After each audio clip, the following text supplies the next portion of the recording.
Salam sejahtera Malaysia. Selamat datang ke channel Fels Lifestyle.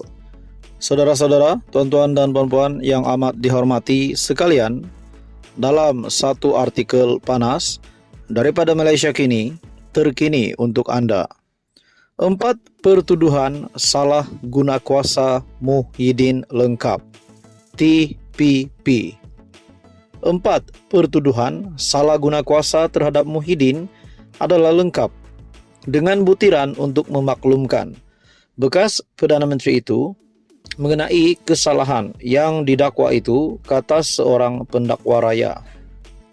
Semasa perbincangan di Mahkamah Tinggi Kuala Lumpur berhubung permohonan Muhyiddin untuk membatalkan 4 pertuduhan jenayah itu, Timbalan Pendakwa Raya Ahmad Akram Gharib memperincikan butiran pertuduhan yang didakwa yang akan menjadi notis mencukupi kepada tertuduh berhubung kesalahan yang didakwa dilakukannya. TPP itu menegaskan bahawa 4 pertuduhan berkenaan menyatakan unsur-unsur kesalahan di bawah Seksyen 23 dalam kurungan 1 Akta SPRM 2009, iaitu Muhyiddin atas kapasitinya sebagai pegawai awam ketika itu, iaitu Perdana Menteri, telah menggunakan jawatan berkenaan untuk suapan RM232 juta. Adalah terlalu awal untuk mengatakan pertuduhan itu cacat. Pertuduhan itu adalah lengkap dengan notis yang mencukupi kepada Muhyiddin supaya dia boleh menyediakan pembelaan yang sewajarnya. Siapakah kamu ketika itu sebagai Perdana Menteri dan Presiden bersatu? Daripada mereka, dakwaan suapan diterima ialah Bukhari Equity Sendirian Berhad serta 2 syarikat lain dan seorang individu. Apalagi yang kamu perlukan?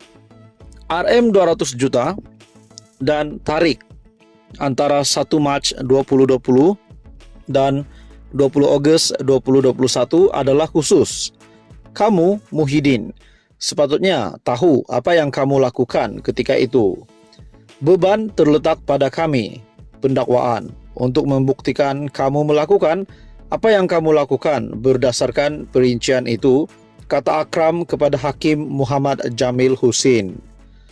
Muhyiddin memfailkan notis usul untuk membatalkan tuduhan itu pada 18 April lalu dengan menamakan pendakwa raya sebagai responden.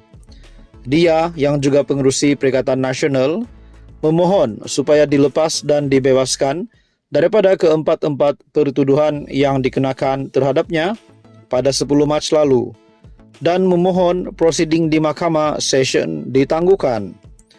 Melalui afidavit sokongan difailkan bersama notis usul itu, dia mendakwa 4 tuduhan adalah cacat dan tidak sah di sisi undang-undang kerana bercanggah Seksyen 152 Kanun Acara Jenayah.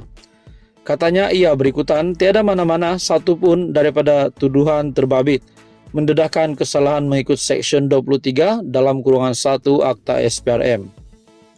Muhyiddin yang berumur 75 tahun ketika menjadi Perdana Menteri ke-8 didakwa menggunakan kedudukannya untuk suapan berjumlah RM232.5 juta daripada 3 syarikat, iaitu Bukhari Equity Sendirian Berhad, Nepturis Sendirian Berhad dan Mamfor Sendirian Berhad serta Azman Yusof bagi parti berkenaan.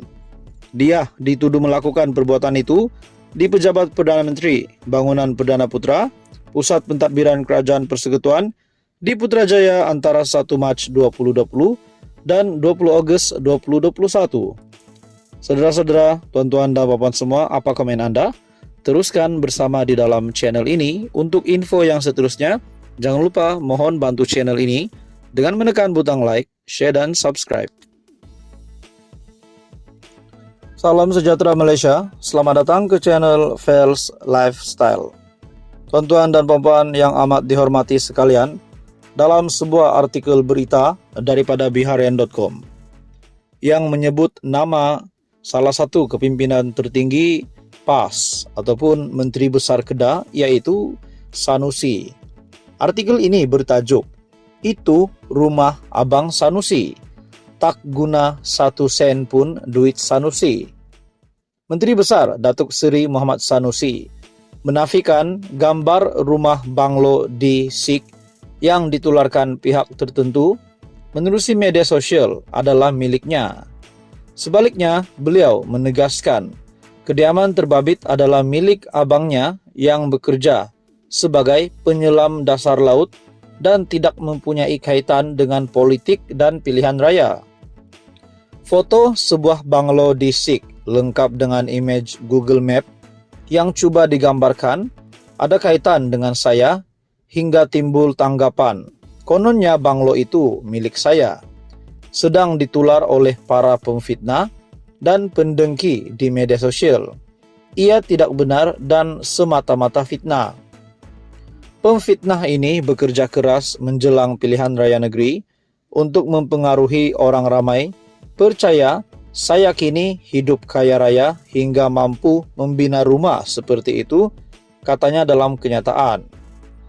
Mohamad Sanusi yang juga ahli Dewan Undangan Negeri Adun Jeneri menegaskan tiada 1 sen wang miliknya digunakan untuk membina rumah itu dan ia dibina sendiri oleh hasil titik peluh abangnya sendiri setelah bekerja keras selama puluhan tahun.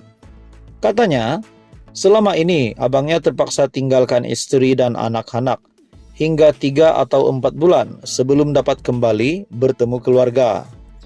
Bukan sekali dua, tetapi banyak kali ketika istrinya bertarung nyawa melahirkan anak.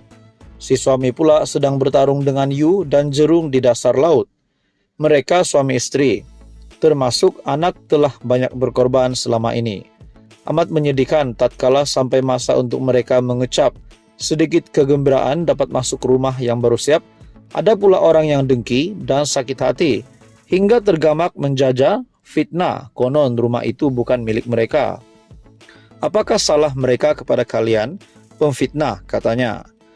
Mohamad Sanusi turut mempersoalkan adakah menjadi kesalahan abangnya mengumpul duit setelah berpuluh tahun bekerja, mempertaruhkan nyawa dalam keadaan begitu bahaya untuk memberikan sedikit kegembiraan kepada ahli keluarga.